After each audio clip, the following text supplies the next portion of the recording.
Engineers at the University of California, San Diego have developed the first soft robot capable of walking on rough surfaces, such as sand and pebbles. The 3D printed four-legged robot can climb over obstacles and walk on different terrains. The robot could be used to capture sensor readings in dangerous environments or search and rescue situations. The breakthrough was possible thanks to a high-end printer that allowed researchers to print soft and rigid materials together within the same components. This made it possible for researchers to design more complex shapes for the robot's legs. Bringing together soft and rigid materials will help create a new generation of fast, agile robots that are more adaptable than their predecessors and can safely work side by side with humans. One of the researchers said the idea of blending soft and hard materials into the robot's body came from nature. In nature, complexity has a very low cost. Using new manufacturing techniques like 3D printing, we're trying to translate this to robotics. 3D printing soft and rigid robots rather than relying on molds to manufacture them is a much cheaper and faster way to develop them. So far, soft robots have only been able to shuffle or crawl on the ground without being able to lift their legs. This robot is actually able to walk. Researchers successfully tested the tethered robot on large rocks, inclined surfaces, and sand. The robot also was able to transition from walking to crawling into an increasingly confined space, much like a cat wiggling into a crawl space. The current quadruped robot prototype is tethered to an open source board and an air pump. Researchers are now working on minimizing both the board and the pump so that the robot can walk independently. In this week's TV news, think about what would happen if you took Star Trek and married it with Spaceballs and Family Guy. Well, that's exactly what you get with Seth MacFarlane's Orville, and it looks awesome. Check out the time-edited trailer for yourself. Ed, have a seat. I have good news. There's a ship available, the USS Orville.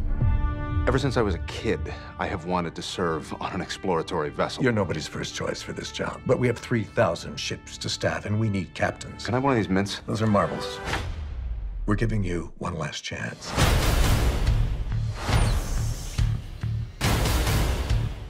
I just want to say I am thrilled to be your new captain. I want this to be an efficient ship, but also one that you're glad to be serving on. Time to meet the locals. Hi, I'm Captain Ed Mercer. Holy crap! We don't mean your family any harm. Well, we did just shoot his dad. Aside from shooting your dad, we don't mean your family any harm. You'll be delivering supplies to the science station on Epsilon 2. Thank you for coming. We need protection. Protection from what? The krill. We have figured out a way to manipulate the speed of events. So, it's an anti-banana ray. It's really interesting. We need no longer fear the banana. Does it work on all fruit? What about salads?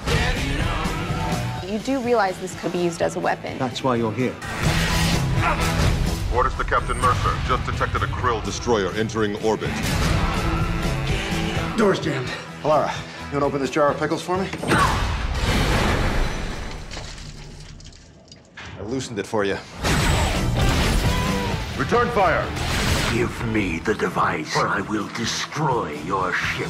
Sorry, can you move like 2 steps to your right? It's just a lot of dead space there. Just perfect. Yeah, sorry, you were just very weirdly framed. What? What is that? Is that a beer? Yeah, I'm nervous. You know, it's a new ship. I want to make a good impression. It's 9:15 in the morning. Sorry. And finally, in this week's What The?, a man who took part in a botched heist dubbed the Laurel and Hardy raid is finally behind bars. Colin Ayers failed to show up for his sentencing hearing for the failed break-in at Cuttings Jewelers in Ramsgate. Now the 28-year-old has been sentenced to 2 years in prison after admitting conspiracy to burgle, and the judge tacked on another month for his breach of bail. Canterbury Crown Court heard the details of the comical caper, which resulted in him and Mervyn Chong abandoning their break-in attempt before their moped smashed into a lamppost. But defense barrister Ian Foynette pleaded with the judge not to punish Ayers from Royal Road Ramsgate for his, quote, stupidity. The two-man team had planned with malicious detail a smash-and-grab raid on the jewelers in 2013 in which they would snatch expensive watches. After taking pictures of their proposed target, the pair then wrapped themselves in dark coats, masks, balaclavas, and hoodies to conceal their identities. Then they got on their robbery vehicle, a little tiny moped, only to discover that with all the headwear, well, they really couldn't don crash helmets. Ayers put a pickaxe between his legs and began circling the jewelers in Queen Street, but was so conspicuous that 4 shoppers dialed the cops before the raid could take place. And as they were about to strike, police swooped in, and in a panic to escape, Ayers managed to steer the machine into a lamppost. The two tried to escape on foot, but were caught nearby after one of them ran into the arms of an off-duty police officer from the Met. And detectives later found incriminating photographs on the rider's mobile phone showing pictures of the jewelers. Ayers went on the run before he could be sentenced, but his co-accused passenger, Mervyn Chong, well, he was jailed for 2 years after admitting conspiracy to burgle the shop back in June of 2013.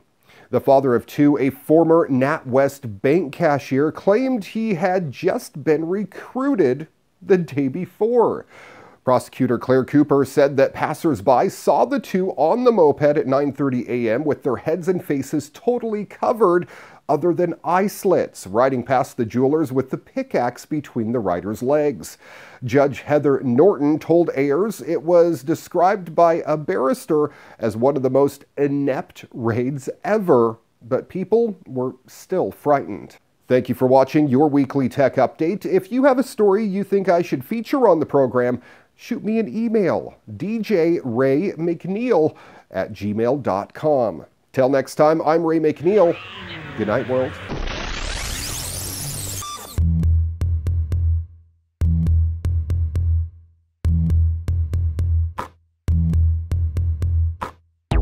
Your weekly tech update brought to you by Holiday Home Care, Phillip Island, Victoria, Australia. It's your turn to relax.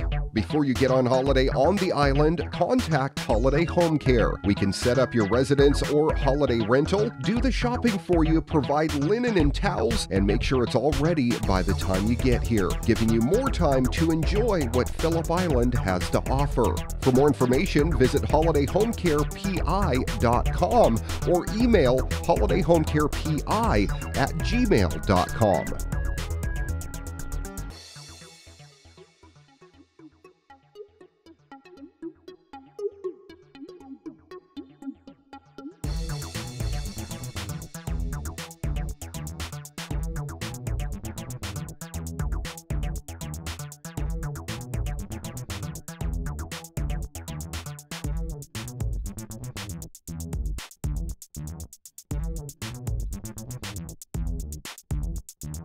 Thank you.